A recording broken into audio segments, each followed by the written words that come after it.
remember you. Oh my gosh. Hunter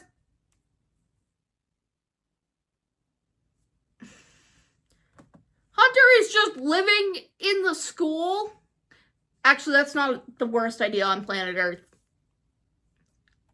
That's actually probably pretty smart. You should, theoretically, you should have a semi-reasonable amount of food.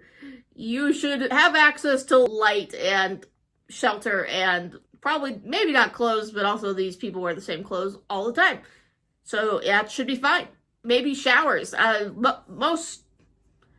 Every school that I've been in, except elementary school, has had a shower in it for gym and stuff. So yeah, he should be fine.